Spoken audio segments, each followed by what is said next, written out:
A Varig é um ícone, né? Uma empresa ícone do capitalismo brasileiro, né? Foi uma empresa que ela mexia com um orgulho nacional. Eu gosto de pensar na Varig como a primeira multinacional brasileira. Ela foi a primeira marca brasileira presente em vários países do mundo.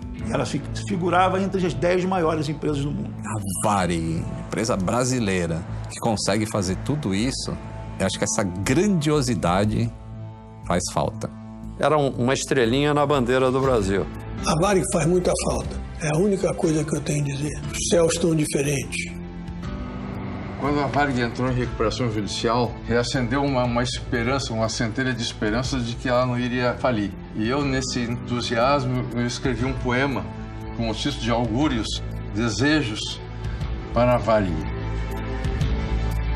Toda a terra me conhece. Sou de cor azul e branco. Para divulgar nosso canto do Brasil, eu sou o elo.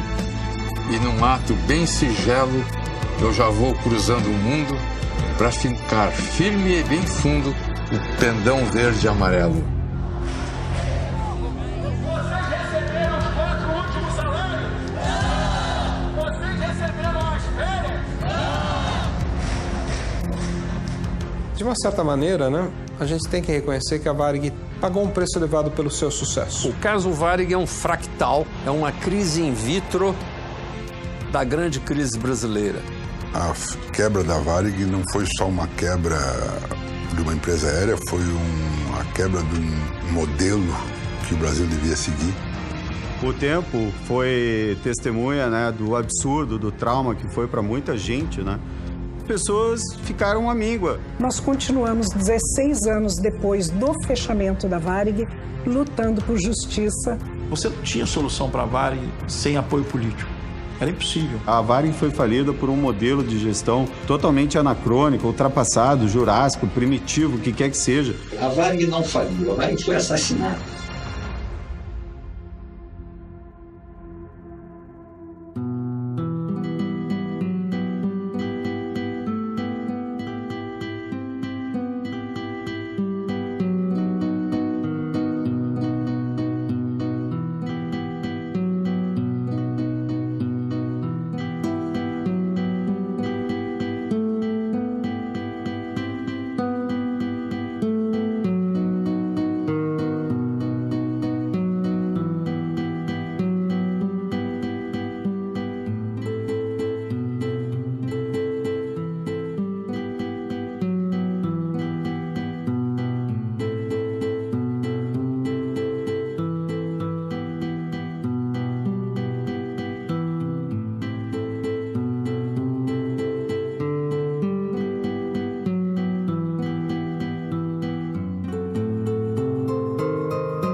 A Varig, uma das maiores companhias aéreas do mundo, que por décadas representou o Brasil nos céus internacionais, teve seu trágico fim em 2005. Sua trajetória reflete a história do país. Por isso, contar o seu passado é conhecer o nosso presente.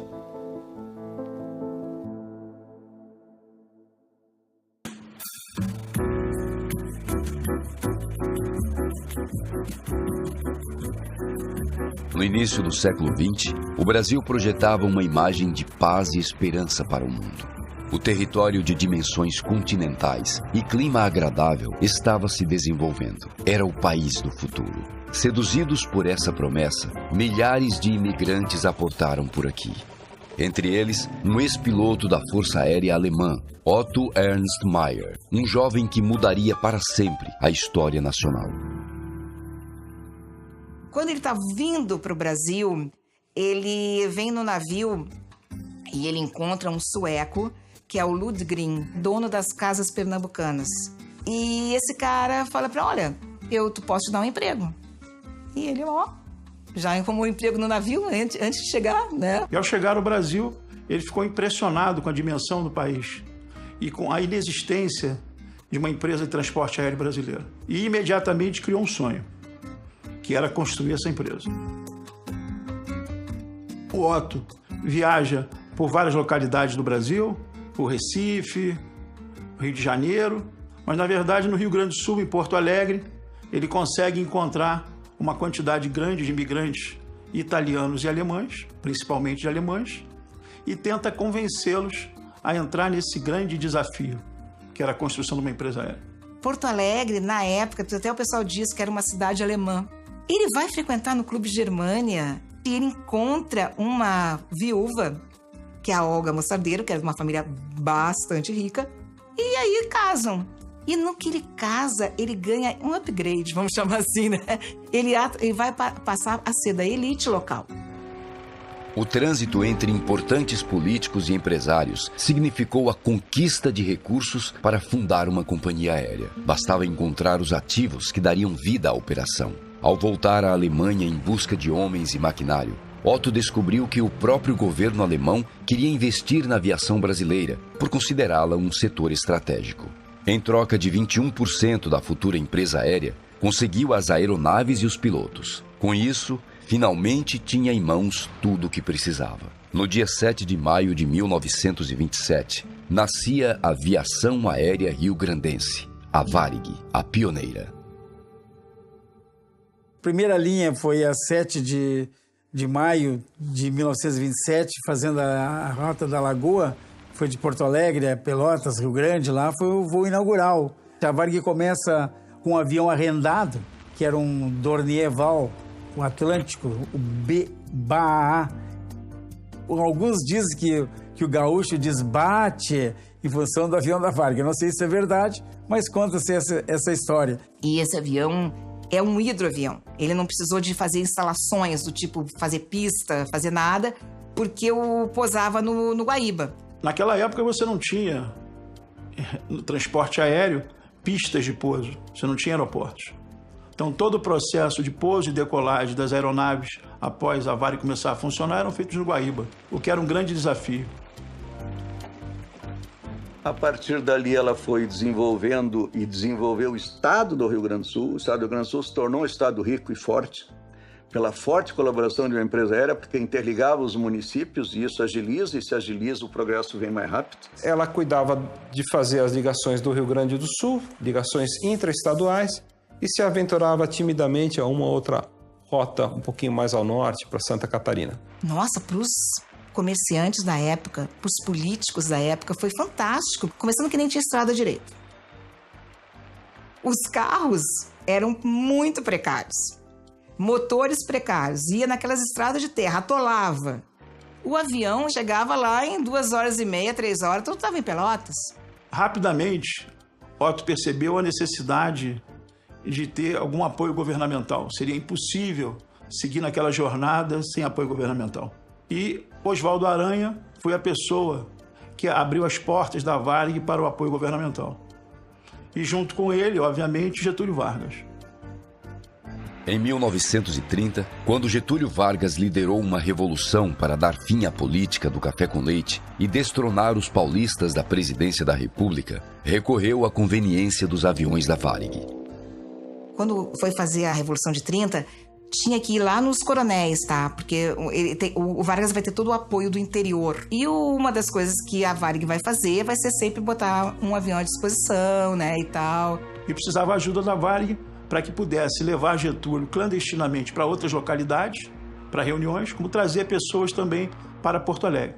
E a Varig fez isso. Cancelou voos de madrugada, por aeroportos, às vezes até clandestinos, tentando ajudar aquele que gostaria de ser o presidente da República e acabou sendo. Vargas conseguiu dominar as resistências internas e se estabelecer no comando da nação. Com sua ascensão, um novo Brasil surgiria, mais estatista e centralizador. Vargas adotou uma linha nacionalista, voltada para a modernização do país. Um processo que colaboraria para o desenvolvimento da Varig. A partir dos anos 30, metade dos anos 30, que as coisas começam a ficar um pouquinho mais robustas. E aí começam a surgir os primeiros aeroportos, porque até então a aviação brasileira estava vocacionada a ser servida por aerobotes, não existiam aeroportos. E com a construção do aeroporto de São João, em Porto Alegre, você passa a ter um aeródromo, um aeroporto que consegue receber aviões que pousam em pistas rígidas, duras. Quando o aeroporto é inaugurado, a Varig começa a se desenvolver, recebe aviões modernos para a época, o primeiro deles, o Junkers trimotor, e ela vai indo, se desenvolvendo num ritmo compatível com o desenvolvimento da própria indústria.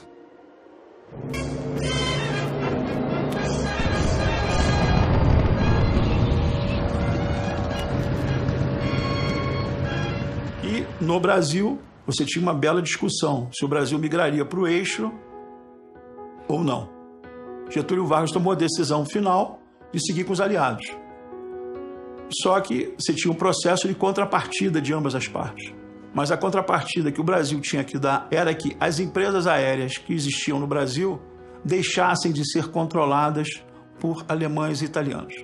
Teve os torpedeamentos de navios e aí os brasileiros ficaram muito impactados com isso, os gaúchos aqui também. Então o alemão é o inimigo, é claro, é aquela época do Hitler. Então tem óticas alemãs que são quebradas, tem colégios que tem que mudar de nome. Oswaldo Aranha telefonou para Otto Maia e avisou que Otto Maia seria preso e que a empresa seria tomada por parte do governo, ocorreria uma intervenção. A Varig perdeu o seu primeiro presidente, Otto Ernst Mayr, que foi obrigado a ceder a presidência pelo crime que ele cometeu de ter nascido na Alemanha. Antes de ser preso pelo governo Getúlio Vargas, Otto transferiu o comando da companhia para seu primeiro funcionário e homem de confiança, Rubem Martim Berta. Otto Maia poderia fazer muitas coisas. Uma delas era vender a empresa para o brasileiro. A Varig, na época, já tinha um porte importante, era uma empresa sólida. Mas ele não fez isso. Porque Otto Maia entendia que a empresa ela era dos funcionários. Porque graças aos funcionários ele construiu aquela organização.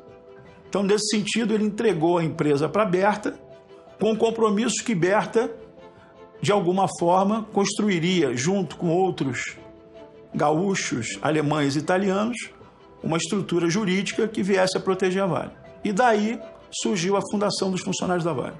Na verdade, isso foi uma tentativa de se proteger a Varig contra futuras intervenções, futuras ingestões políticas. No dia 7 de dezembro de 1945, era criada a Fundação dos Funcionários da Varig. A partir de então, a nova controladora da empresa. O funcionamento da fundação deveria simular uma experiência democrática na gestão da Varig, através de um mecanismo chamado de Colégio Deliberante. Composto por uma parcela dos funcionários, o Colégio Deliberante deveria escolher o presidente e vice-presidente da fundação e sancionar seus planos para a Varig. Esses funcionários eram só funcionários, não eram pessoas de nível de decisão. Era um secretário, era um mecânico, eu sei que depois de ficar tantos anos era levado para ser membro do colégio. Aquilo era um status. Os indicados, vamos dizer assim, para aquele colégio eram os funcionários mais antigos, que eram os funcionários que ele já tinha confiança, que ele já tinha recrutado há muito tempo, que tinham essa fidelidade à empresa. O sistema de governança da Varig, que acaba ficando famoso, tecnicamente chamado Colégio Deliberante, sempre foi bastante controlado por quem detinha o poder. No caso, inicialmente, o Rubem Berta e os membros do Colégio Deliberante praticamente concordavam. O povo brinca bastante que era o colégio concordante. As pessoas concordavam que estava ali, porque eles não entendiam nada, o cara era mecânico, o presidente dizia, vamos fazer isso, eles, vamos, pronto. O novo sistema concentrou nas mãos de Rubem Berta o poder então partilhado entre as centenas de acionistas.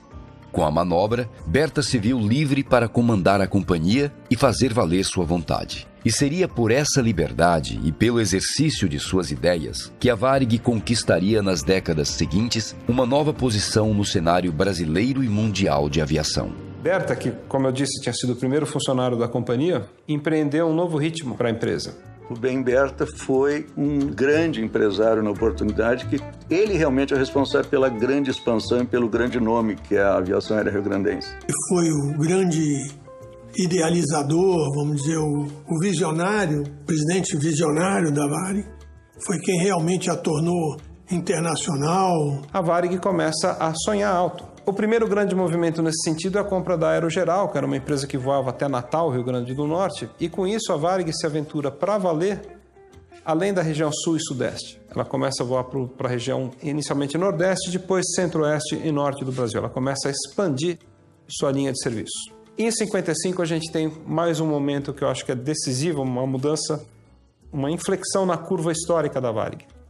Em 55 a Varig ganhou o direito de voar para Nova York. A linha de Nova York, ela tem uma importância fundamental na Varig. Por quê?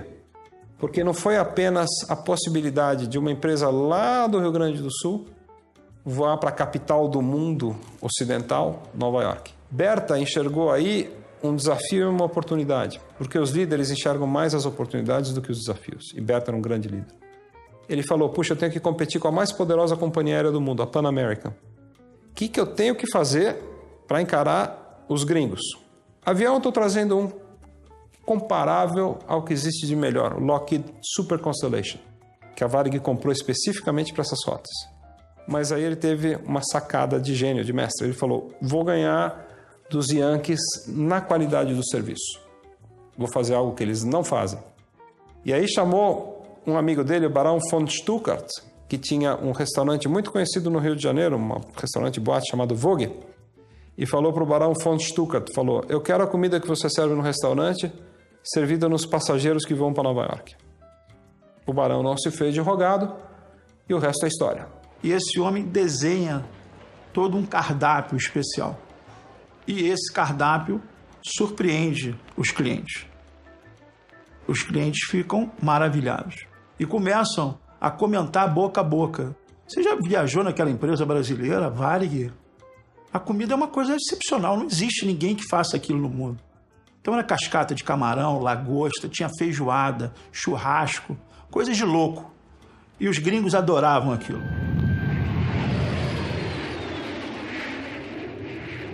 Quando os Constellations decolavam de Porto Alegre e faziam escalas em São Paulo, Rio de Janeiro, Belém, Ciudad Trujillo, na atual República Dominicana, para depois, só então, chegar em Nova York, eles eram tratados com o que tinha de melhor na culinária brasileira, aliás, com enorme orientação e inspiração francesa, e eram servidos vinhos como Chateau Lafite, que hoje é uma coisa impensável, você servia um vinho de 5, 6 mil dólares na primeira classe e eram servidos em todo o avião. Então, esses verdadeiros banquetes aéreos, né, que eram acompanhados de bolinhas de algodão para você aguentar a barulheira dos motores do Super Constellation, estabeleceram a Varig num patamar mais elevado, num patamar de primeiro mundo, assim, em termos de serviço. E aí os gringos, os norte-americanos, os clientes mais exigentes, passaram a dar preferência para a Varig.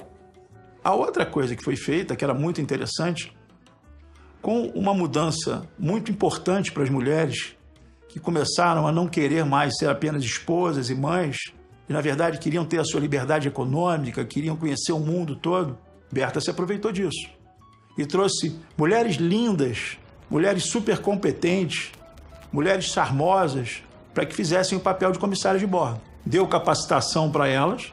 Então, essas duas situações que envolviam essa qualidade do atendimento, que era global, mas com destaque para as comissárias de bordo e para os comissários de bordo, e a gastronomia começou a conquistar os clientes nacionais e internacionais. Uma coisa que é muito incrível, que é muito notável, é que a Varig, quando trouxe o Boeing 707 com motor Rolls-Royce, né, e a Pan American usava o Boeing 707 com motor Pratt & Whitney, a Varig tinha um equipamento que permitia fazer o voo Rio-Nova York-Rio sem escalas, enquanto que a Pan American tinha que fazer uma escala, obrigatoriamente. Puxa, essa era uma tremenda vantagem competitiva. A Varig realmente foi ganhando musculatura e foi sendo percebida no cenário mundial. Ladies and gentlemen, welcome on board. Os jatos Boeing continuam na frente. 250 Boeings estão servindo 22 companhias aéreas, as melhores da América e da Europa. Construídos para liderar por muitos e muitos anos, os jatos Boeing transportam atualmente mais de 32 mil passageiros por dia. Os jatos Boeing são os mais experimentados em todo o mundo. Por essa razão, foram preferidos pela Varig. Direto e mais rápido para Nova York. Na segunda metade dos anos 50, Juscelino Kubitschek chega ao poder com a promessa de desenvolver o país. Com o slogan "Governar é construir estradas", o novo presidente deixaria de lado o setor aéreo nacional. Mas a construção de Brasília e sua política cambial não trouxeram o progresso anunciado. Quando Jânio Quadros passou a governar o país, a inflação havia disparado e a economia estava em colapso. Ao apostar na desvalorização do cruzeiro, Jânio prejudicou todas as companhias aéreas que comercializavam em dólar e viram seus custos aumentarem drasticamente. A política comprometeu as finanças da maior empresa aérea brasileira até então, o Consórcio Real Aerovias, que precisaria fechar as portas. Para reverter a situação, Jânio Quadros pressionou Berta para que comprasse a Real, ameaçando uma estatização do setor. Então ele meio que força o Berta a comprar e diz que o governo vai garantir. E isso é em agosto. 20 dias depois ele renuncia. E o coitado do Berta ficou com aquela dívida, entendeu? Assim, a descoberto, né? Vamos dizer assim, porque aquela garantia do governo era de palavra, né? É como se o quarto lugar comprasse o campeão. E ela se junta ao Consórcio Real Aerovias para formar a maior companhia aérea do Brasil. Em 1962, até porque a Varig estava competindo diretamente com a Pan American e inspirado pelo famoso globo da Pan American, o Rubem Berta teve a iniciativa de falar, olha, precisamos de uma imagem, de um logo para a empresa. Eu quero uma coisa parecida com o que a Panam tem, que seja uma coisa gráfica, forte, uma coisa que seja visivelmente reconhecida no mundo inteiro. E ele, na concepção dele, ele não viu muita força gráfica naquela figura alada, no Ícaro, né? E aí ele comissionou um trabalho que acabou sendo vencido por um artista gaúcho, porto-alegrense, Nelson Jungblut, que desenhou a famosa Rosa dos Ventos e que acabou sendo estampada nos aviões a partir de 62. Com grande pompa e cerimônia, o Berta convocou a imprensa. O primeiro avião a ser pintado foi um DC-3, o Vitor Bravo Papá, que saiu do hangar com a Rosa dos Ventos na cauda e sem o Ícaro na fuselagem. A gauchada, que não é mole, olhou para aquilo e falou, cadê o Ícaro? Não, agora não tem mais Ícaro, agora é só a Rosa dos Ventos. Bate. Aqui não, Gavião. Os pilotos, uma comissão, chamou o Berta, falou, vem cá, cadê o Ícaro? Falou, não, agora é o Globo, é mundial. Falou, não vamos voar os aviões sem o Ícaro. Não, tem que ter o Ícaro. Mas ele sentiu que a briga ia ser boa e falou, eu já tenho uma marca nova, o que eu vou fazer com a antiga? Falou, põe aí, mete aí, vamos usar as duas. Ficou uma tremenda discussão até que eles chegaram num consenso que o Ícaro ele ia ficar próximo de onde os pilotos estavam, próximo da cabine de comando. E nesse momento a Varig, mais uma vez inova, porque ela passou a ser uma das raras companhias aéreas do mundo que tem dois símbolos.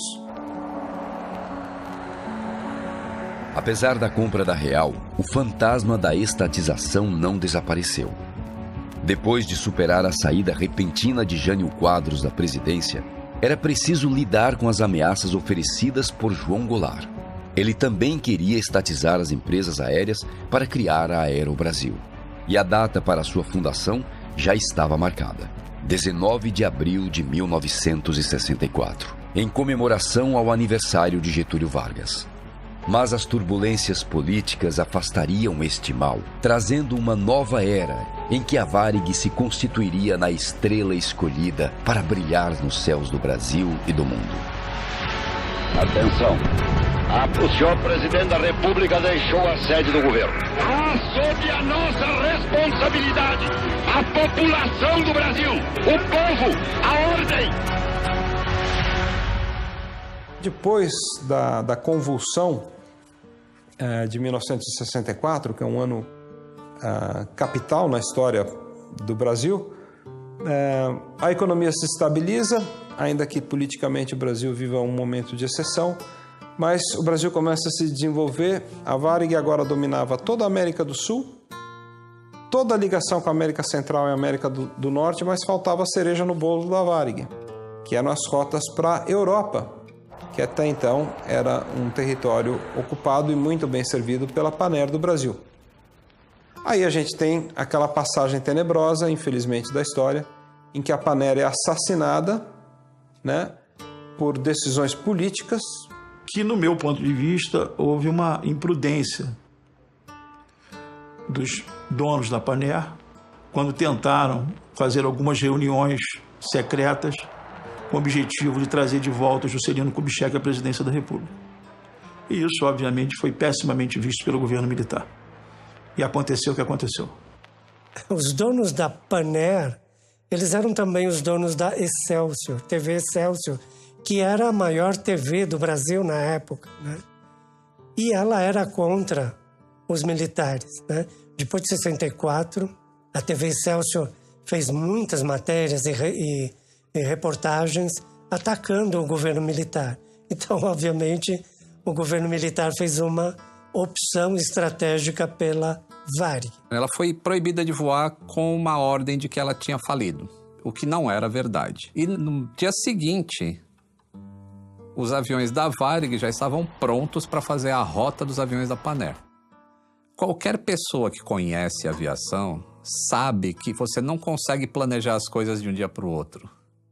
Então, se a Varig no dia seguinte já estava pronta, é porque já existia um plano anterior de frota, de tripulantes, como pegar essas passagens do pessoal que tinha comprado na Panair, já estava tudo pronto. Mas o fato é que, na minha visão, a Varig não puxou o gatilho. A Varig se beneficiou do fechamento da Panair. Seja como for, a partir de fevereiro de 65, no dia que a Panair para de voar para a Europa, a Varig assume imediatamente esses voos. E aí sim, a Varig se consolida como a grande companhia aérea do Brasil, porque ela já servia esse V da vitória, que é o Brasil no vértice, América do Central e do Norte num braço, Europa e Oriente Médio e África no outro. Esse V da vitória, V de Varig, nasce em 65, quando você une Brasil à América do Norte, Brasil, Europa, Oriente Médio e África, que era o território da Panair. Voamos pelos 4 continentes e por todo o território brasileiro. Fizemos 58.048 pousos e decolagens. Voamos 91.512 horas. Cerca de 48.301.000 quilômetros. Transportamos 1.249.414 passageiros num ano. Somos 10.790 funcionários que em terra e no ar contribuímos para o engrandecimento do Brasil.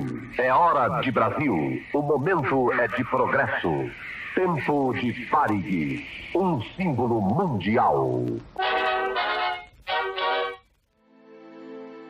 Berta era um homem que sempre olhava tudo em 3 ângulos. O ângulo do Brasil, o ângulo dos Estados Unidos e o ângulo da Alemanha. Era assim que ele olhava. Então ele tinha um médico no Brasil, um médico nos Estados Unidos, um médico da Alemanha, e todos esses médicos indicavam que ele tinha um problema de saúde sério e que ele precisava parar de trabalhar.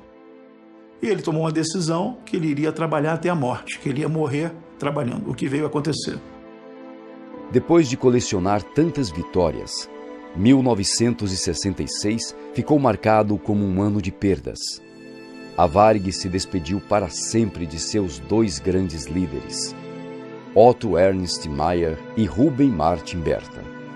Mas a partida de Berta não significou o fim de sua influência sobre os rumos seguidos pela organização, pois foi de suas escolhas e visão de mundo que a empresa colheu seu mais elevado bem imaterial. Eu acho que tem um legado muito interessante do Ruben Berta, que é ele criou o sentimento de variganismo, porque ele, percebendo que a família é o suporte de um bom funcionário, ele investia nesse contexto. O falecido seu Berta, ele visitava as oficinas e perguntava o que está faltando, como é que está a tua vida, precisa de alguma coisa. Era um afeto, assim, quase que paternal. Era comum os funcionários precisarem de alguma coisa e interceptavam o Berta no aeroporto, no pátio, andando para os aviões, aquelas coisas todas.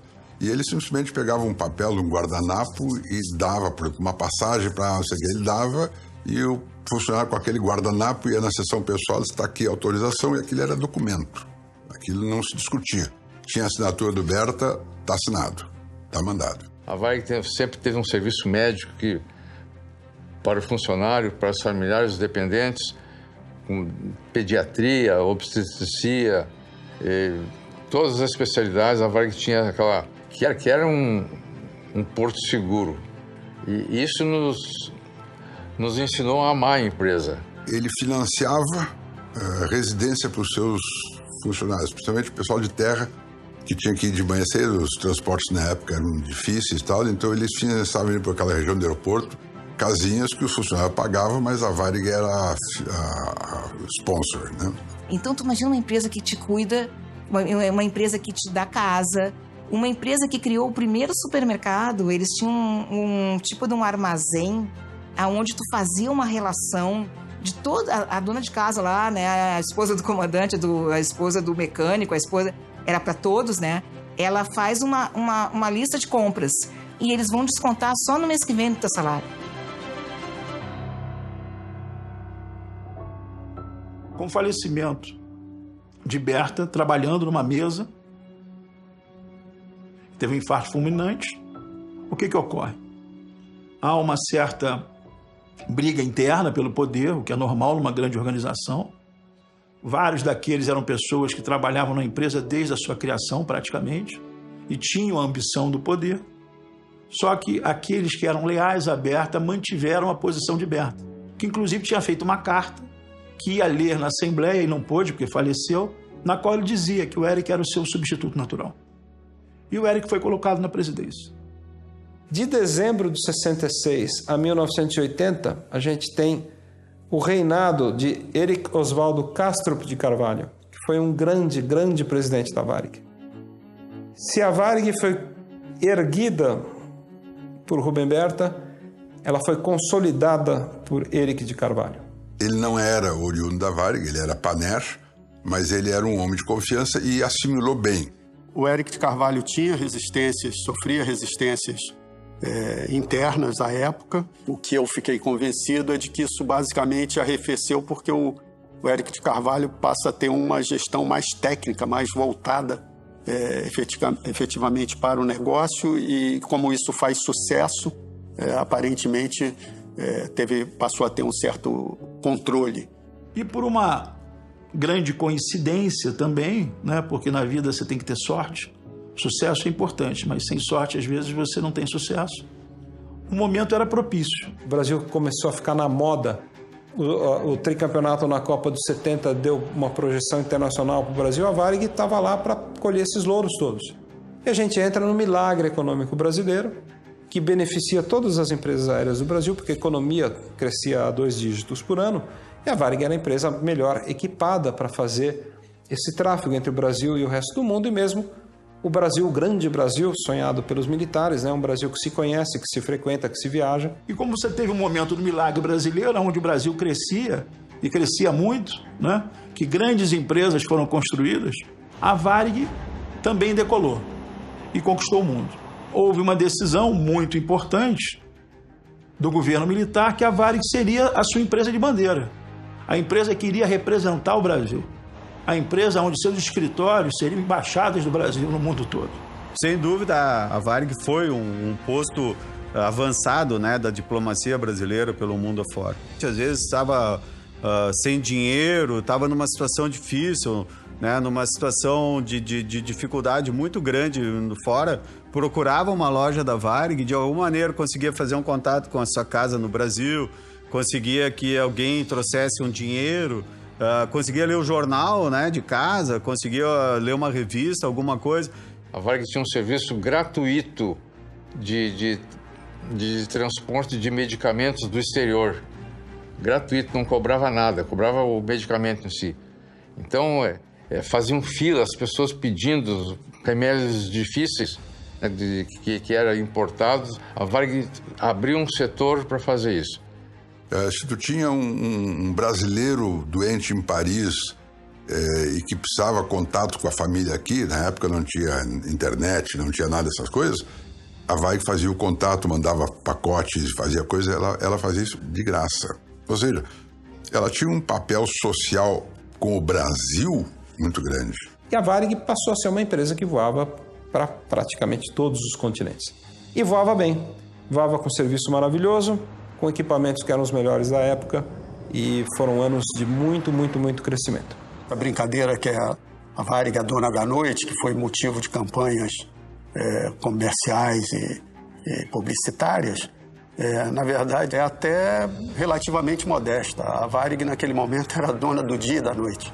Era a empresa brasileira de maior relevância internacional e enorme impacto no Brasil. Para o profissional, o aviador no Brasil, a Varig era assim, a empresa dos sonhos. Como se diz em inglês, Paramount, né? Era o topo do topo, né?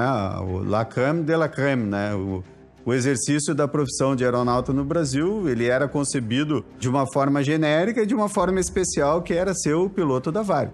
Não é à toa que ela ganhou diversos prêmios internacionais. Ela estava sempre entre as 3 melhores empresas aéreas do mundo, por causa do serviço. O serviço de bordo da Varig foi premiado na década de 70 como o melhor serviço de bordo do mundo. Isso é um marco que dificilmente uma empresa alcança, ainda mais uma empresa sul-americana. A Varig simplesmente foi a empresa no mundo de melhor resultado. E ela figurava entre as 10 maiores empresas do mundo. E logo depois disso, a presidência é assumida pelo seu Hélio Schmidt, que era parente do Rubem Berta, né? E que, de uma certa maneira, carregou a tocha da tradição na Varig pelos anos 80. O Hélio era muito mais, como o Berta, era carismático e consultava muito as pessoas e tomava atitudes em consenso. Durante esta fase, em números macro, você tinha uma Varig com cerca de 2,5 bilhões, pouco mais, pouco menos, de patrimônio líquido positivo e dona da frota de aeronaves quase que 100%, mais 90% da frota própria.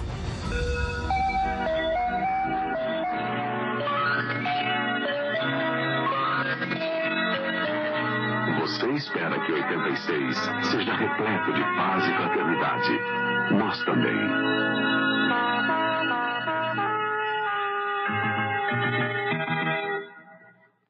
Hoje ele é o presidente interino da República, que deu posse ao novo ministério depois de receber o poder no Legislativo. Sarney assume a vice-presidência da República e passa a ser automaticamente o presidente interino do Brasil. Os anos 80 ficaram conhecidos como a década perdida no Brasil.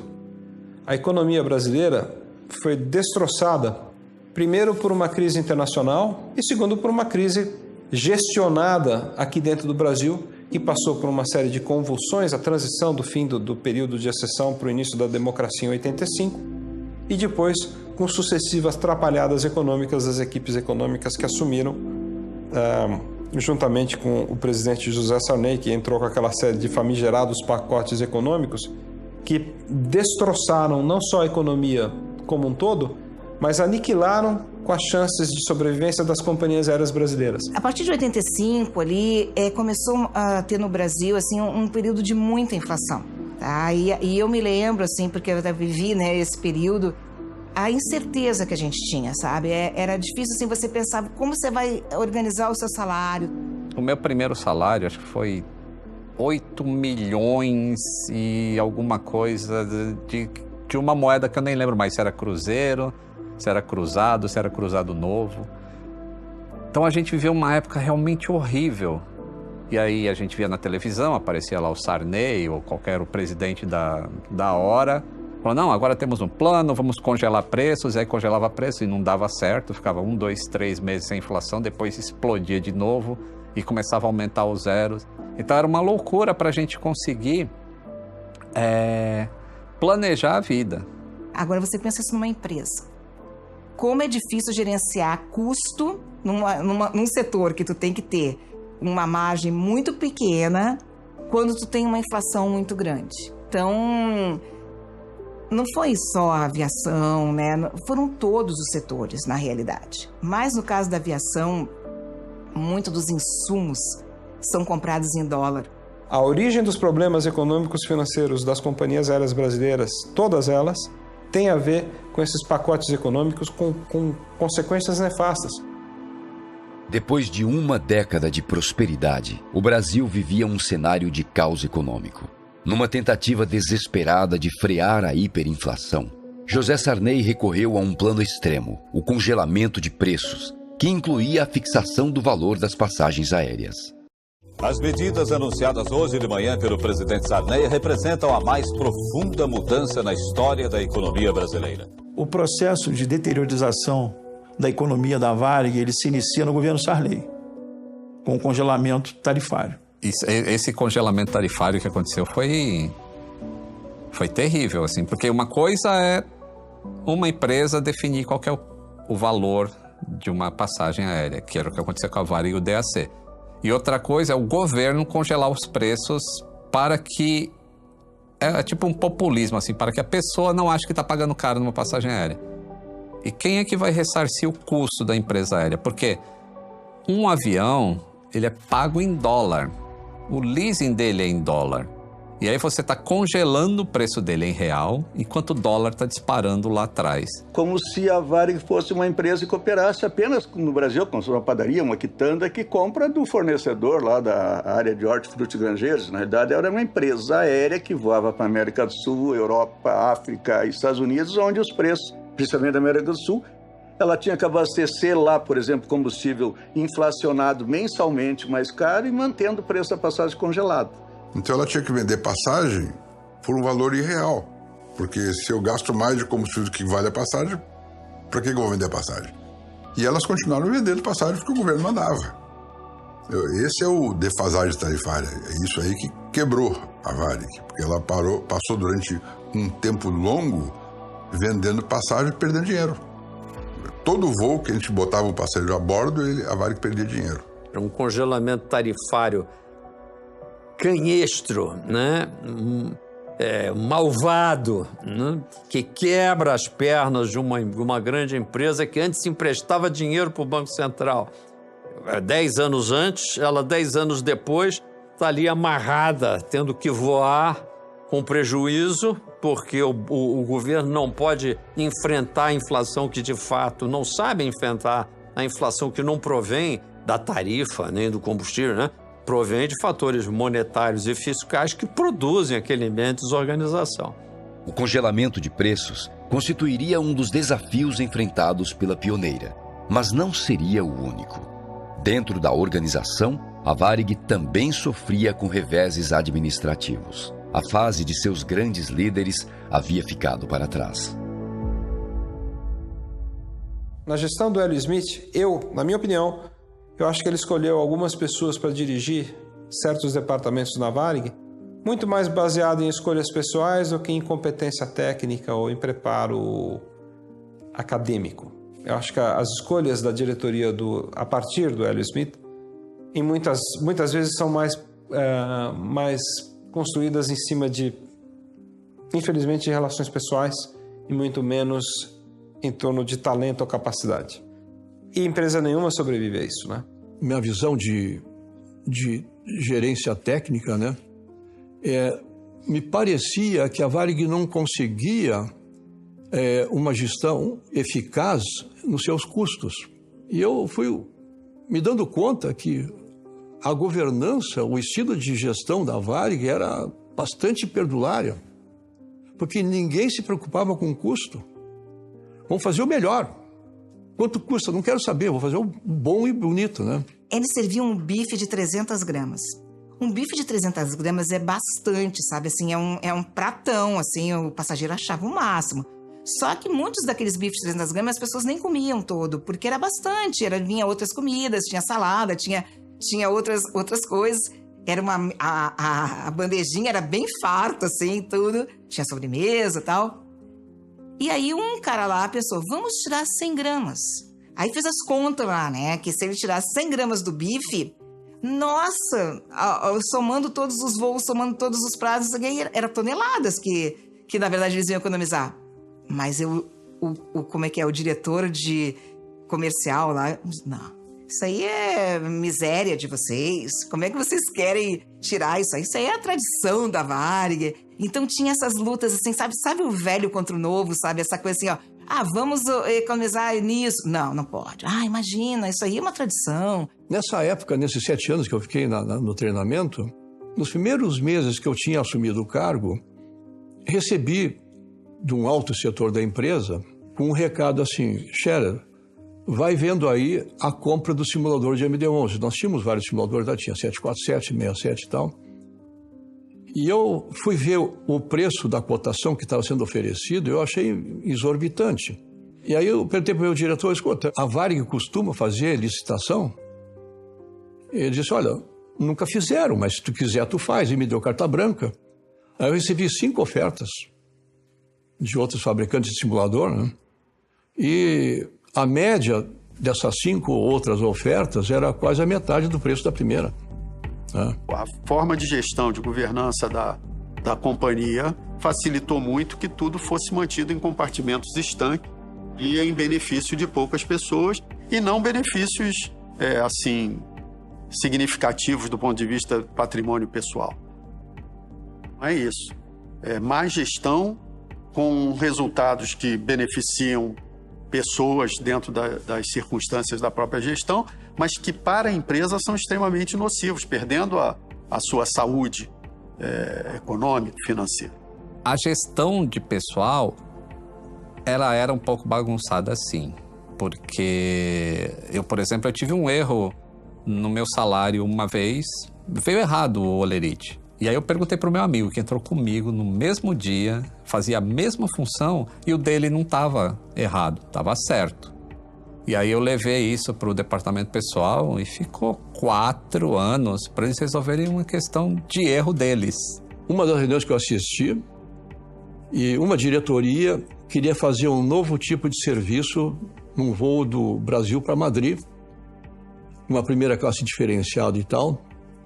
E nessa reunião, esse diretor pediu que o 767-300 fosse modificado na sua primeira classe maior e com isso ia ter que deslocar banheiros e galhos e coisa, né?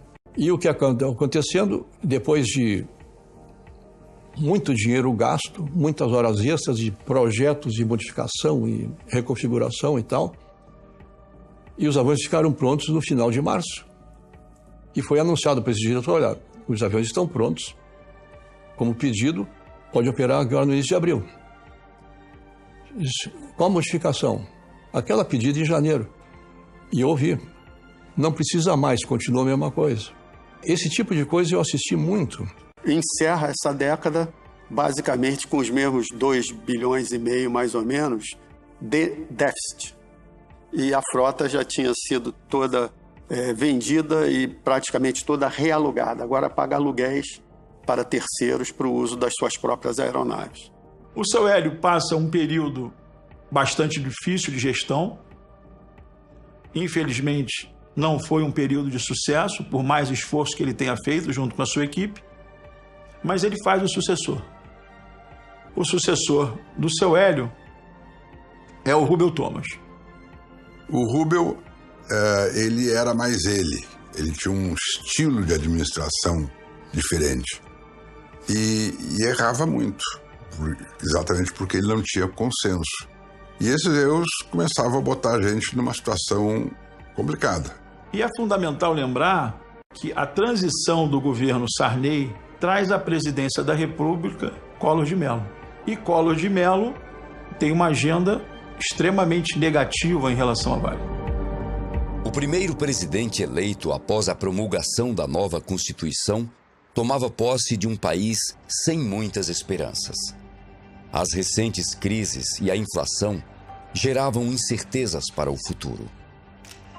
Após meio século de uma economia fechada e desenvolvimentista, o Brasil dava um passo rumo ao progresso quando a equipe econômica do governo federal decide pela desregulamentação de alguns setores da economia. Com a proibição das importações decretada pelos militares em 1976, a indústria automobilística brasileira, num país apaixonado por carros, tinha que se contentar apenas com a Ford, Volkswagen, GM e a Fiat.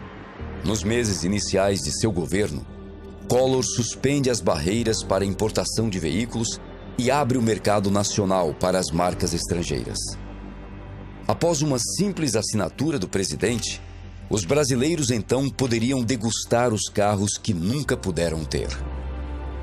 O setor da aviação não ficou de fora da nova proposta. Na quinta CONAC, no governo Collor, abriram os céus a pedido da Transbrasil e da VASP. E a contrapartida permitiu que as 5 companhias maiores americanas viessem para o Brasil. E as europeias também. Naquele momento, passamos a ter mais empresas estrangeiras para cá, disputando o mesmo mercado, com oferta livre. Com a chegada dessas empresas, elas começaram a fazer voos diretos para esses países pequenos. Exemplo, Bélgica, entre outros. O que tornava prejudicial para a Varig, porque perdia esse passageiro, passava a perder dinheiro na operação, e essas empresas que carregavam poucos passageiros e com uma tarifa muito baixa tinham muito prejuízo. Uma abertura de céus você tem que fazer com parcimônia, vendo a legislação que existe de um lado, a legislação que existe do outro lado, e não simplesmente abrir dizendo o livre mercado é benéfico. Por quê? Porque as empresas que vinham de fora eram gigantes, com subsídios enormes dos seus países de origem, e quando operavam no Brasil, operavam com impostos muito inferiores aos que as empresas brasileiras pagavam. Então, era uma relação injusta e totalmente desequilibrada. Então, da forma como foi feita, foi um caos. Foi um caos para a aviação brasileira, que foram os maiores prejudicados. Para a aviação americana, foi uma festa. Enquanto durante a alta inflação aqui, o sujeito pagava quase 200% de juros, eles tinham capital a 8% ao ano. Peças e tudo, um gerador de um avião desse custa $500 mil. E lá o sujeito ia na esquina e comprava em moeda nacional. O bilhete da nacional é taxado muito mais. Por exemplo, nos Estados Unidos é 7,5%. Na Europa é 14%, taxação total do bilhete. Aqui era 34,7%. Aquilo foi uma catástrofe. Catástrofe para o transporte aéreo brasileiro, para a Varig, para a VASP e para a Transbrasil. Se perdeu muito dinheiro, muito dinheiro. Não tinha mercado para isso ainda. Não tinha passageiro suficiente para sustentar 6 empresas. Uma empresa como a Panam, que é a maior empresa aérea, foi a maior empresa aérea do mundo. A Panam voava para qualquer lugar que você imagine. A Panam era um símbolo tão forte que, se você assistir o filme 2001, Uma Odisseia no Espaço, do Stanley Kubrick, a nave que está chegando num planeta tem o símbolo da Panam, é uma nave espacial da Panam. Então, ninguém nunca ia imaginar que a Panam pudesse quebrar. E ela quebrou quando aconteceu a desregulamentação nos Estados Unidos.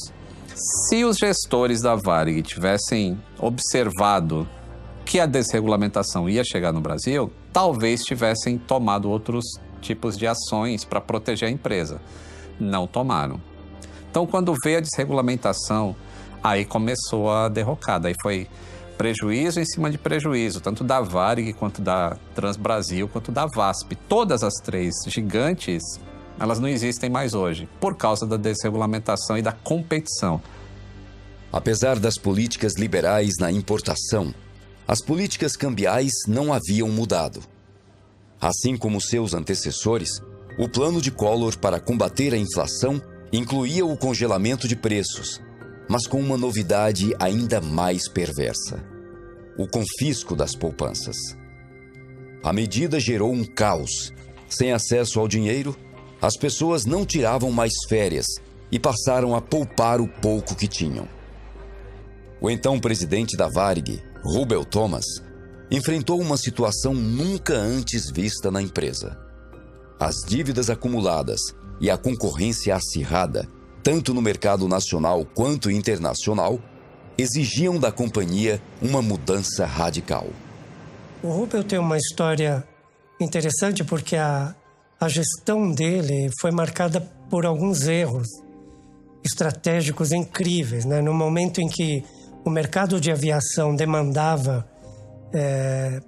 passagens menores, valores menores, ele defendia uma empresa aérea com serviço premium, passagens caríssimas, etc., alta qualidade, etc. Em final, foi um grave erro que acabou comprometendo ainda mais o pouco capital que a Varig tinha para sair da crise. Percebendo que as coisas estavam saindo do controle e que a empresa estava grande demais para ser dirigida por apenas um só homem, a Fundação Rubem Berta toma uma medida drástica. Então, em maio de 94, dia 14 de maio de 94, eu li uma carta do colégio dizendo da indevida estrutura de acúmulo de cargos, etc. E aí propunha que fosse criada uma comissão para modernização dos estatutos da Fundação que privilegiasse a independência dos três poderes, etc.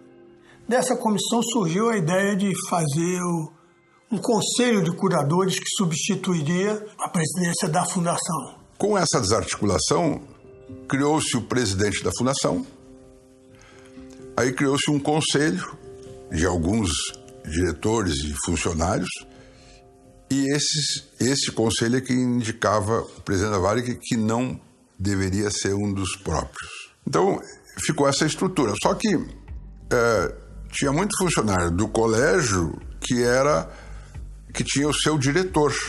E ele dizia para o diretor que não é assim, porque senão eu vou lá no colégio, porque aí o colégio deixou de ser concordante e passou a ser deliberante. Então, começou a haver inversão de valores dentro da Varig, funcionário achando que mandava no seu diretor, e isso deu espaço para uma politicagem. E essa politicagem foi que abalou a confiança da Varig junto com os órgãos do governo e até com os seus lessores nos Estados Unidos e fora, que começaram a dizer, não, ali dentro tem confusão, vamos tirar o nosso porque não dá para ficar aí. E a estrutura ficou da seguinte forma: colégio deliberante, abaixo do colégio deliberante, o conselho de curadores com 7 membros, abaixo do conselho de curadores, a FRB-Par, que era a grande holding, abaixo da FRB-Par, 3 subholdings, a Varig, a VPSC, Varig Participação Serviços Complementares, a VPTA, Varig Transporte Aéreo, e embaixo dessas estruturas, empresas. No caso da Varig em particular, quando foram criadas, primeiro eram unidades de negócios, se transformaram em empresas, a Varig Engenharia e Manutenção e a Varig Log. Embaixo da VPTA, Transportes Aéreos, a Nordeste e a Rio Sul. E embaixo da VPSC, Serviços Complementares, a Tropical de Hotéis e a SATA. Basicamente essa estrutura. E aí, no meu ponto de vista, a estruturação da holding foi mal feita. Cometeram um grande erro. Porque você deveria colocar ali os melhores profissionais em cada área ou até trazer pessoas de fora que tivessem a devida competência para a melhor gestão possível. Isso não aconteceu. O milênio termina assim, de forma muito desafiadora, mas claro, os anos 2000 surgem como uma promessa de renovação. Infelizmente não para a Varig. A Varig, que era líder no doméstico desde agosto de 61, quando absorveu a Real, em março de 2001 ela perde o posto de maior companhia aérea doméstica para a TAM. A TAM, que os executivos da Varig tanto esnobaram. Eu ouvi de um deles o seguinte: você está preocupado com a TAM? Até uma empresa que nasceu para voar para Londrina. Nós, Varig, vamos para Londres. Então esse tipo de arrogância corporativa não faz bem para ninguém nunca. E ela era, sim, endêmica a uma boa parte dos executivos da Varig, que não tiveram a humildade de entender que o mundo estava mudando, que a aviação estava mudando e que o Brasil havia mudado. A turbulência econômica das últimas 2 décadas deixaram marcas na fuselagem da senhora de 74 anos. A Varig precisava de ajuda. O processo de indenização pelo congelamento tarifário movido pelas companhias aéreas havia sido julgado em favor da Transbrasil, mas o da Varig só aconteceria 2 décadas depois. A falta desse dinheiro era muito sentida. Em 11 de setembro de 2001, mais um golpe abalou não só as estruturas da Varig, mas também o mercado de aviação mundial inteiro.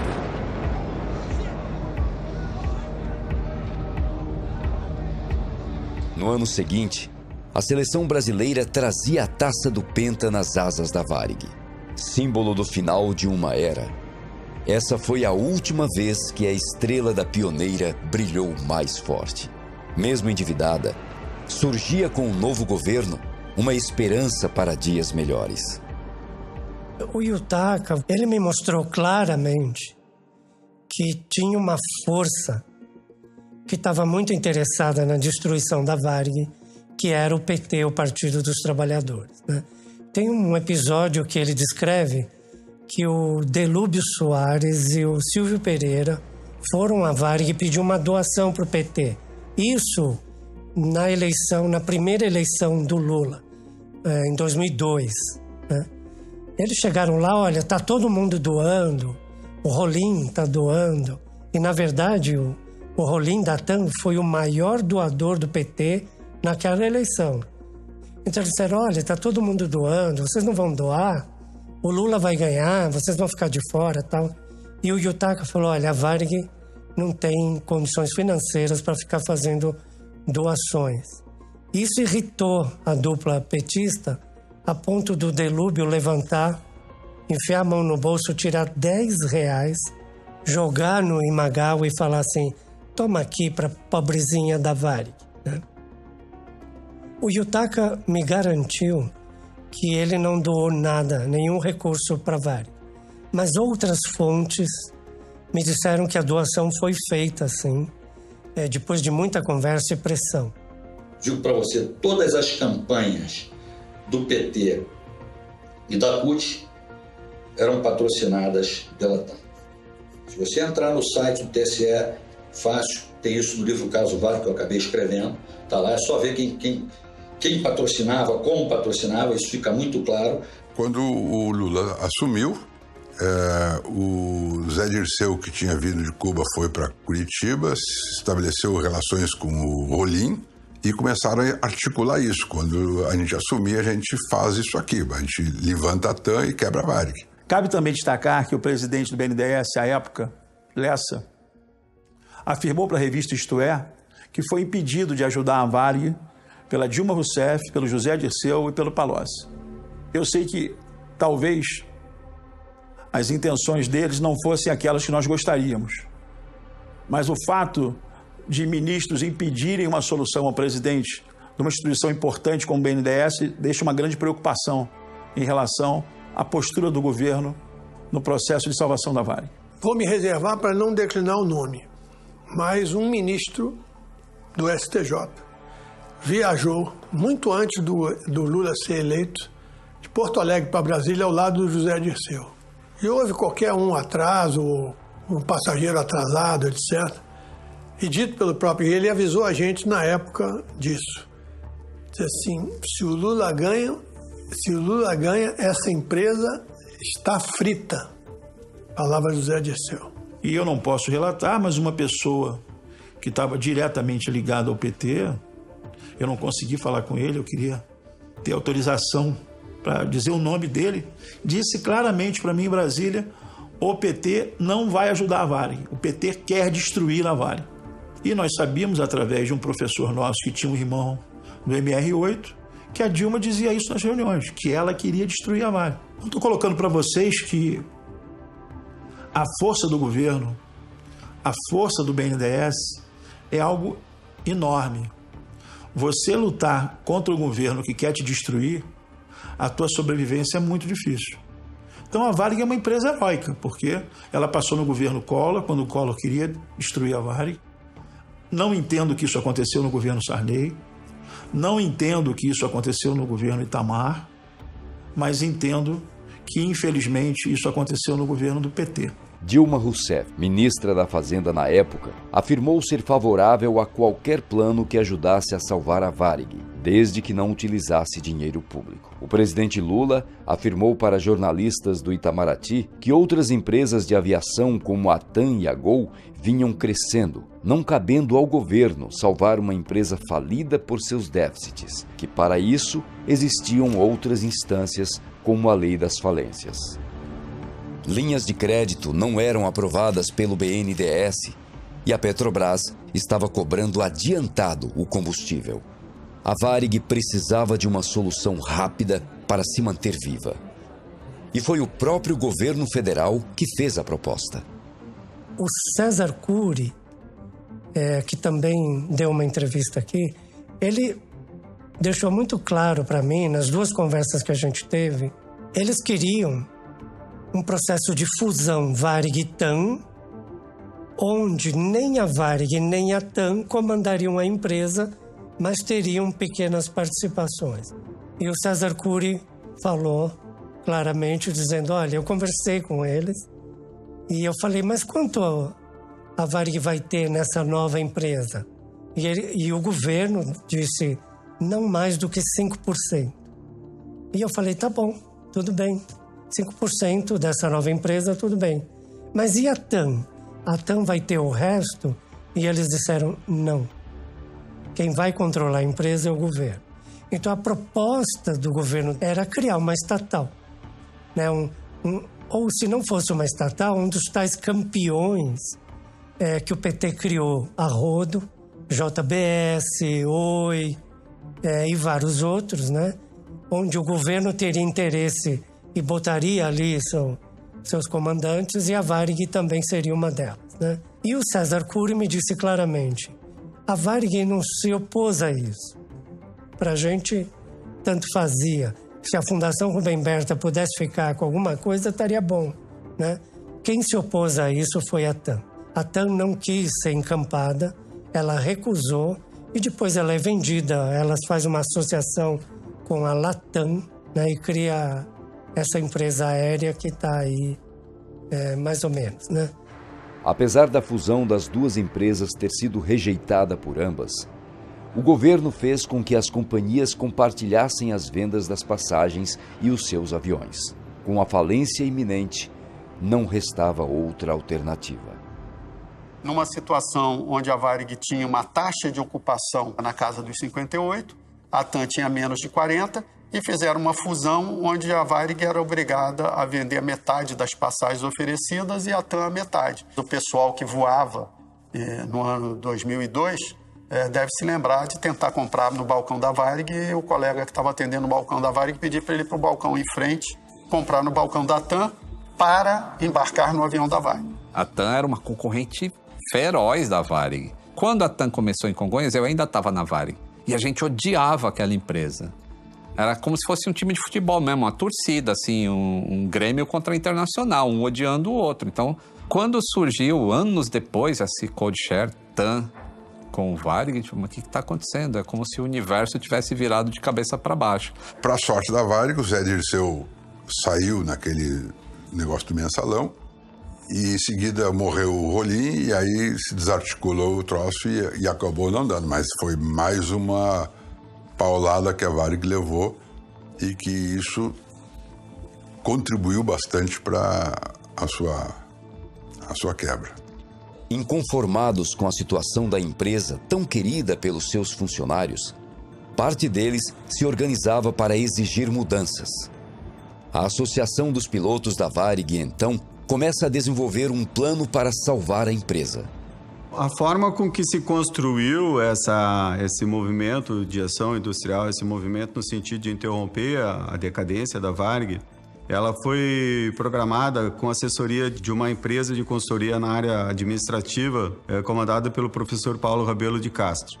A Associação de Pilotos da Varig, que é uma associação forte na época, era muito bem estruturada, tinha recursos próprios, ela tinha capacidade de pagar por uma consultoria. Normalmente, quando uma empresa está, qualquer tipo de empresa, em apuros, ela está em apuros financeiros. A Varig tinha um apuro financeiro, claro. O caixa estava curto. Na primeira reunião, pouco antes até de se contratar efetivamente, nós levamos um balanço das operações e ele divulgava pouco menos de 500 milhões como sendo um déficit. De pé ao lado dele, entreguei o documento, ele folheou o documento assim de uma forma rápida e olhou e falou, realmente vocês têm um problema, mas é um pouco maior do que vocês imaginam. Essa dívida aqui é no mínimo triplo. O trabalho foi feito em um mês ou 2, e aí tivemos uma reunião e ele apresentou o resultado do trabalho e apontava números, se eu não me engano, pouco mais de 1,5, 1 bilhão 580. A Varig, em 50% do total do seu endividamento, era devedora de si mesmo. Por que era devedora, não mas a si mesmo?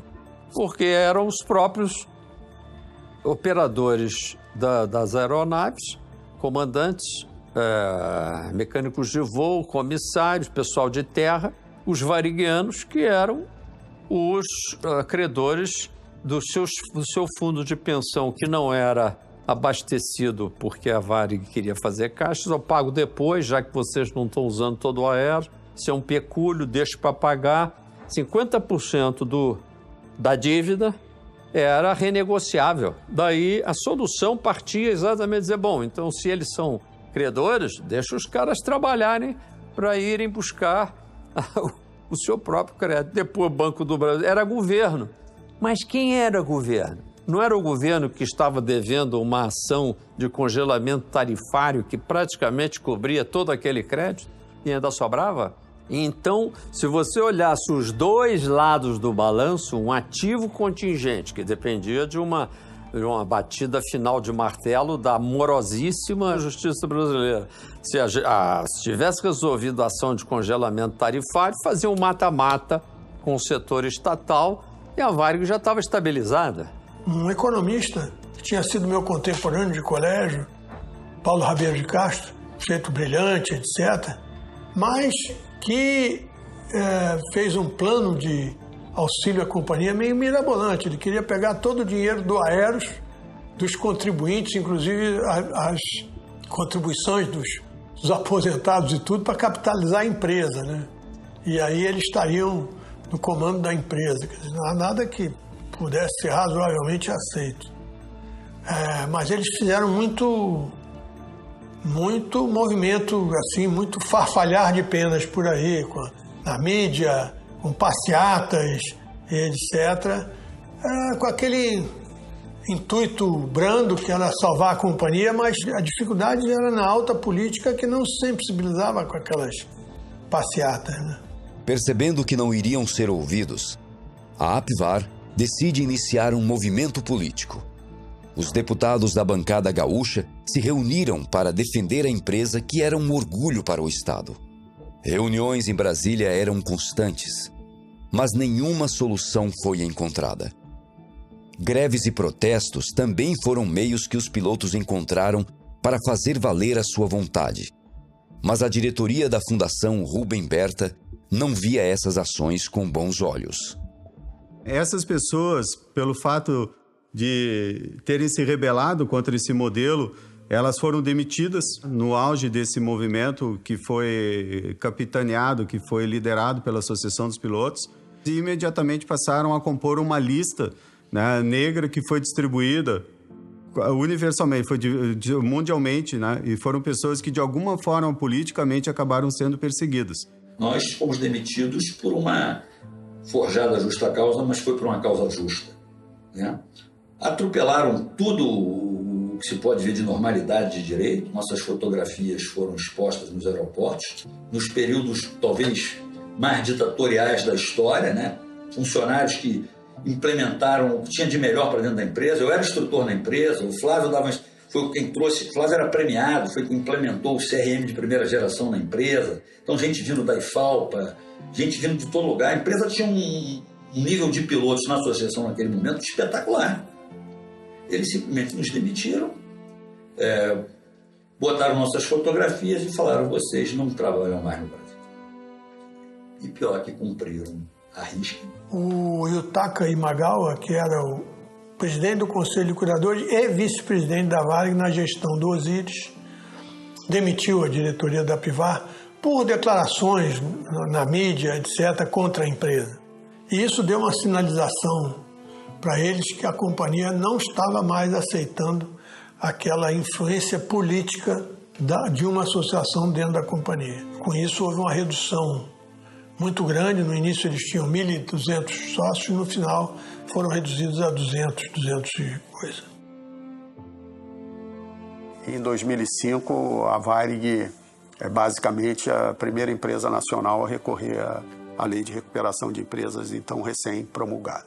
E a Lei de Recuperação tem como objeto, como pretensão, reduzir esse número de falências, criando uma solução técnica que pudesse facilitar a recuperação das empresas. Hoje nós sabemos que não funciona absolutamente dessa maneira, mas havia, inclusive, uma expectativa legítima de que fosse um caminho a seguir. Havia uma intenção boa, digamos assim, dentro disso tudo. O plano era separar a Varig em duas, né? Uma empresa ficaria com a dívida trabalhista, que ela passou a se chamar Flex, e a outra empresa era a Varig, ficaria só com a marca, né?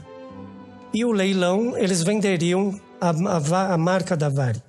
E o juiz deixou claro, se um dos credores da Varig votar contra, a Varig vai ser liquidada, vai à falência, né?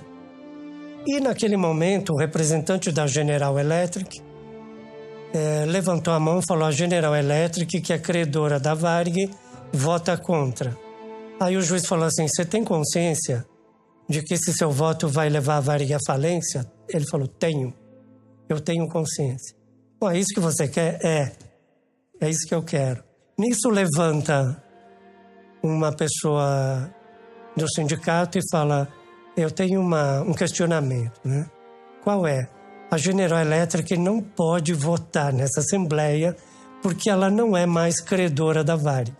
A GE vendeu a dívida dela, a dívida que ela tinha da Varig, ela vendeu para o JP Morgan, o banco JP Morgan. E o juiz olhou para o representante da GE e falou: isso é verdade? E o cara da GE falou: mas nós temos uma procuração do JP Morgan para votar dessa forma. Aí o juiz falou assim: se você tem uma procuração, por favor, apresente. O banco não nos enviou ainda. Aí o juiz falou: sinto muito, o seu voto não é válido. E, dessa forma, o voto da GE foi descartado e o plano de salvação da Varig foi aprovado. Foi feito um leilão. Uma empresa estranha deu um valor de 30 e poucos milhões e comprou a marca da Varig. Passado 1 ou 2 semanas, essa empresa vende a marca da Varig para a Gol por 300 e poucos milhões de reais. Ou seja, eles tiveram um ganho aí de 10 vezes o que eles pagaram, né? E foi uma coisa muito estranha, né?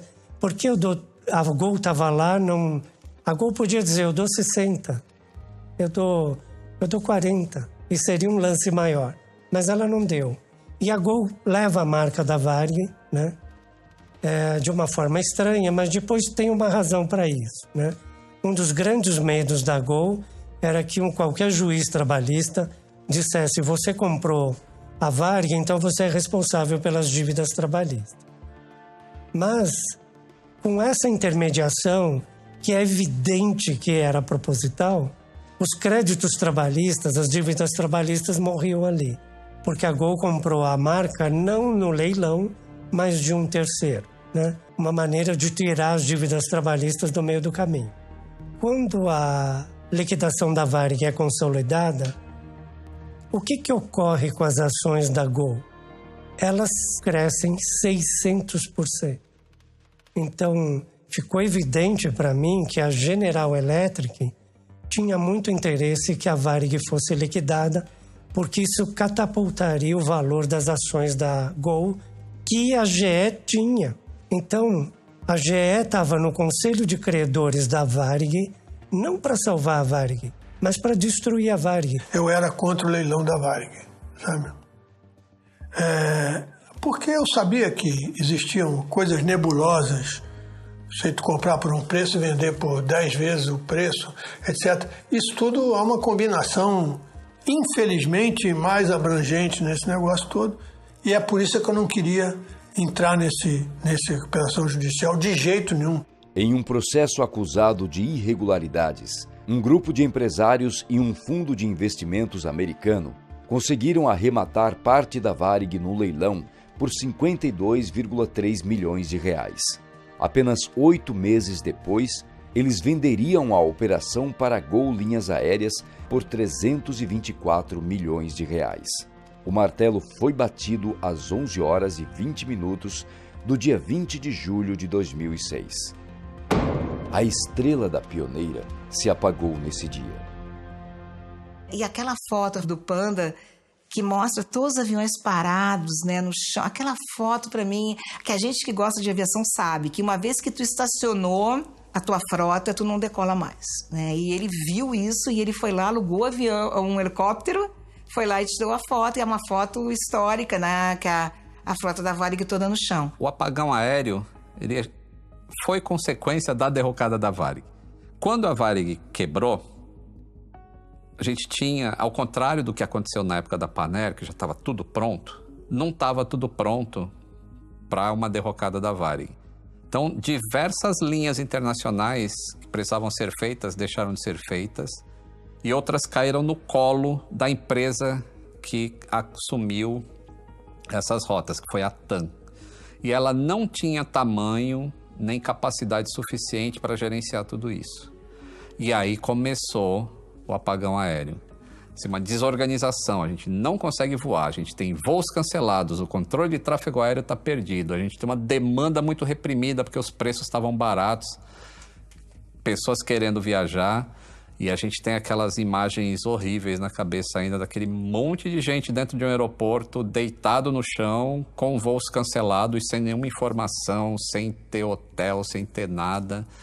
E aí a gente tem o acidente do TAM 3054 aqui em Congonhas, que foi o ápice do apagão aéreo. A partir daquele momento, falou, não, vamos parar a aviação, vamos ver o que está errado e vamos corrigir, senão a gente vai ter um acidente a cada mês aqui.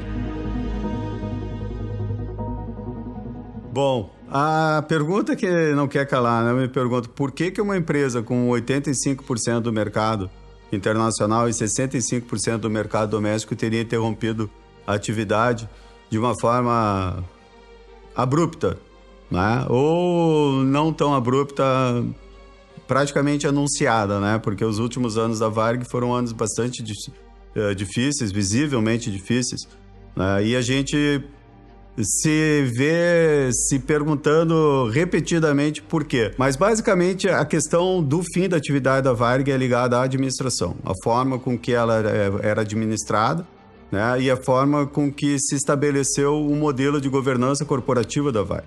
Se eu não me engano, em 1967, o último discurso do Rubem Berta, na reunião do Colégio Deliberante, ele produziu uma carta, inclusive essa carta existe até hoje, né, onde ele postulou que a empresa não poderia ser destruída por um inimigo externo, que o maior inimigo da Varig estaria lá dentro mesmo. Quando o Rubem Berta criou a Fundação dos Funcionários da Varig, rebatizada Fundação Rubem Berta após sua morte em dezembro de 66, ele criou a fundação pensando em um mecanismo que impedisse a Varig de ser comprada, porque, vamos dizer assim, a propriedade da Varig foi pulverizada entre os funcionários.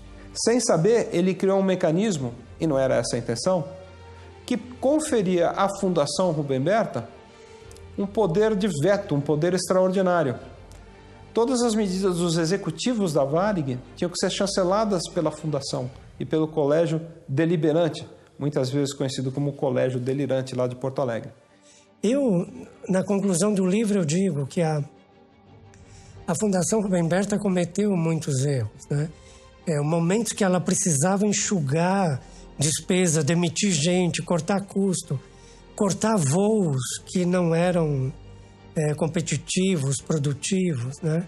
Ela não fez isso. Ela tentava, de toda maneira, manter uma imagem é que a Varig não tinha condições de manter. Isso gerou dívida, etc. E tal. O que acontecia? Uma decisão rápida na Varig demorava, às vezes, mais de 6 meses para ser tomada.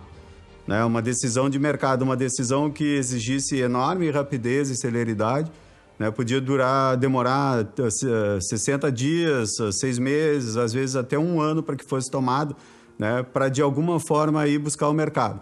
Mais do que isso ainda, né? Acabou por se detectar um modelo de administração quase que familiar, né? Com um cunho e um caráter assim de ligações políticas dentro da empresa que beirava o compadrismo, né? Eram empresas onde os administradores eram compadres de alguma forma e a decisão de um, né, podia facilitar a vida de outro. Então havia uma espécie de simbiose dentro da empresa onde parasita e hospedeiro se relacionavam em prol, né, de um resultado que tinha um caráter mais individual do que corporativo, né? A Varig era muito bem administrada, sim, senhor.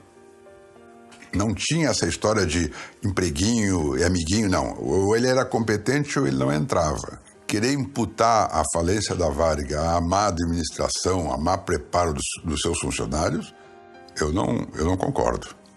Eu não concordo. Eu não acredito que a falência foi em função administrativa e operacional. A falência foi uma questão política. As pessoas que eu conversei, que trabalhavam lá, algumas dizem que foi totalmente culpa do governo. Nunca é só culpa de um lado assim. Quem investiga acidente aéreo sabe que não existe um só culpado para um acidente. Então, a mesma coisa acontece com empresas que vão à bancarrota. Então, não foi só o governo, mas o governo teve uma participação sim, e a Fundação Rubem Berta também.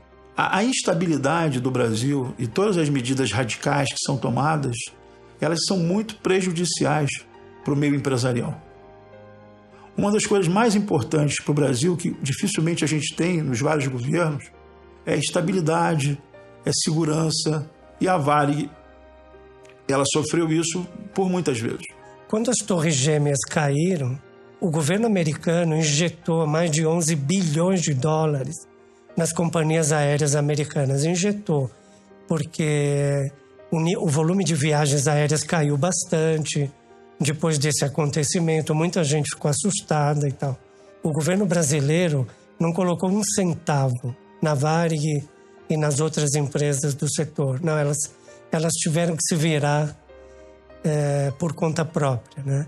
Então você percebe, enquanto países como os Estados Unidos valorizam e preservam as companhias aéreas porque sabem que elas são estratégicas, né? No Brasil, elas sempre foram deixadas ao Deus dará, né? Sempre foram deixadas à deriva. Com o fim das operações, os mais de 10 mil funcionários da Varig, a maioria sem receber seus salários por 4 meses, foram demitidos. No primeiro dia de demissões, 5 mil funcionários receberam o aviso por telegrama. Além de perder a companhia tão amada, os funcionários ficaram sem seu fundo de pensão. Muitos faleceram antes de receber o dinheiro. Outros aguardam até hoje que seus direitos sejam restituídos. Marcada por glórias e um fim trágico, a história da Varig se confunde com a do Brasil. Tudo o que podia ser e não foi. Toda a potência que a companhia carregava foi desperdiçada. Seja por interesses escusos, incompetência ou fraudes, o Brasil não deixou a Varig sobreviver. As mazelas do Brasil, como o custo do Brasil, um sistema tributário bizantino arcaico, a desaceleração da economia como um todo, hiperinflação que a gente teve nesses anos, foram desaguando num cenário absolutamente desafiador. Eu posso falar porque eu comecei a ser executivo de companhia aérea nessa época, e companhias aéreas vivem disso. Você compra um avião hoje para receber ele daqui 4, 5 anos. Ninguém tem bola de cristal. Como é que você faz esse planejamento sem saber como a economia vai estar? Que moeda a gente vai usar no país?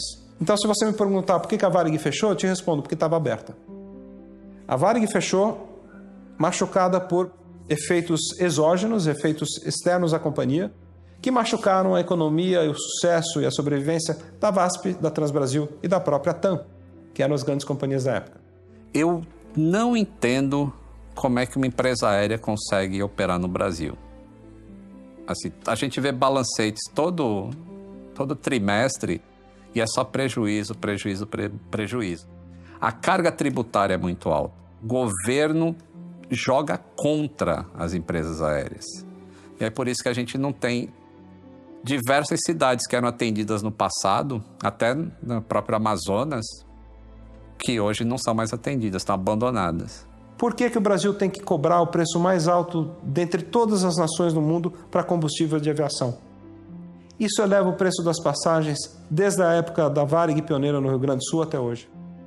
Então vou repetir a frase que é pesada, mas é o que eu realmente acredito. O país do amanhã, o país de ordem e progresso, é uma falácia. A gente tem, na verdade, o país mais desperdiçado do mundo. Todos pagamos um preço elevadíssimo e as companhias aéreas não são exceção. Eu falo que o Brasil ele tem um capitalismo de hienas, né? Você tem um bando de hienas que, na verdade, não querem salvar ali aquilo, eles querem devorar, destruir, etc. Eu acho isso de uma irresponsabilidade gigantesca, porque você não vê uma ANAC questionando isso. Peraí, você está no conselho da Varig para salvar a Varig ou destruir a Varig, né? Você não vê organizações como o CVM, que estão ali para defender acionistas, né? Investidores, questionando o que está sendo feito numa organização. Eles também ficaram em silêncio. E uma série de outras entidades que deveriam garantir, vamos dizer, um capitalismo saudável no Brasil, você não vê eles agindo para preservar empresas como a Varig, livrar ela de aspectos de procedimentos corruptos, salvar investimentos, salvar uma organização que tinha milhares de funcionários, famílias dependendo disso. Enfim, tinha uma coisa que valia a pena ser salva e preservada. Então você vê uma empresa com tantos inimigos assim, entre empresas que deveriam salvá-la, entre governos que deveriam salvá-la, entre agências que deveriam salvá-las, né? A Varig resistiu bravamente, né? Eu digo, a Varig é um exemplo de heroísmo corporativo, porque ela resistiu a muitas hienas por muito tempo, né? Associações, sindicatos, credores, né? Parece que eles se uniram num frenesi para destruir a empresa. Não é à toa que eles conseguiram. Todas essas nossas crises são co-irmãs do caso Varig. O caso Varig é um fractal, é uma crise in vitro da grande crise brasileira.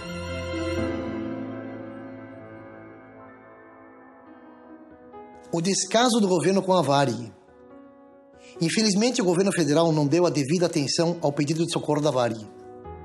Mesmo tendo uma solução fácil, rápida e sem necessidade do uso de dinheiro público, preferiu virar-lhe as costas, permitindo que milhares de trabalhadores perdessem seu emprego, deixando que uma empresa genuinamente brasileira, com tecnologia, estrutura, equipamentos de primeiro mundo, fosse esquartejada e que seus funcionários ficassem desamparados, bem como o país à mercê de apagões e caos aéreos. O governo federal, através do BNDES, emprestou milhões de dólares para a Venezuela. Chaves pede entre 5 bilhões e 10 bilhões de dólares em uma linha de financiamento para empresas brasileiras executarem obras, como o metrô de Caracas.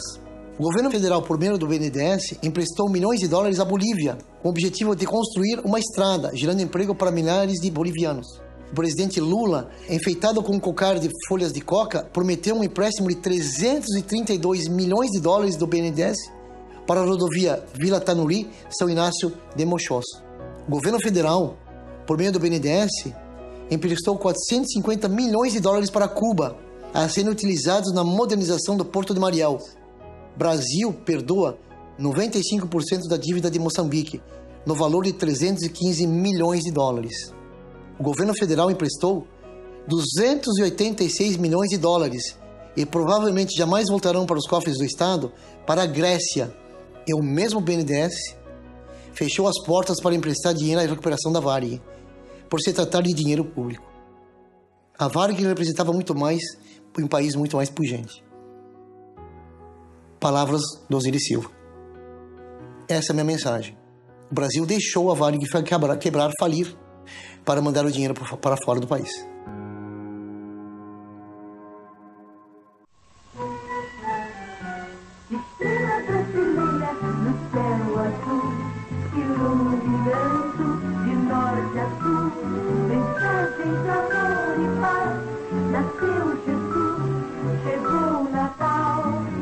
Papai Noel voando achado pelo céu, trazendo um Natal de felicidade e um ano novo cheio de prosperidade. Estrela brasileira no céu azul, iluminando de norte a sul. Mensagem de amor e paz, nasceu Jesus, chegou o Natal. Papai Noel voando achado pelo céu, trazendo um Natal de felicidade e um ano novo cheio de prosperidade.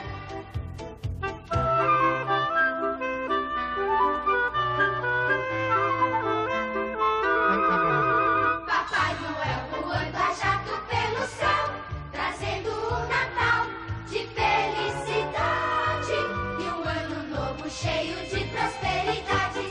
Estrela brasileira no céu azul, iluminando de norte a sul. Mensagem de amor e paz, nasceu Jesus, chegou o Natal. Papai Noel voando a jato pelo céu, trazendo um Natal de felicidade e um ano novo cheio de prosperidade. Papai Noel voando a jato pelo céu, trazendo um Natal de felicidade, um ano novo cheio de prosperidade.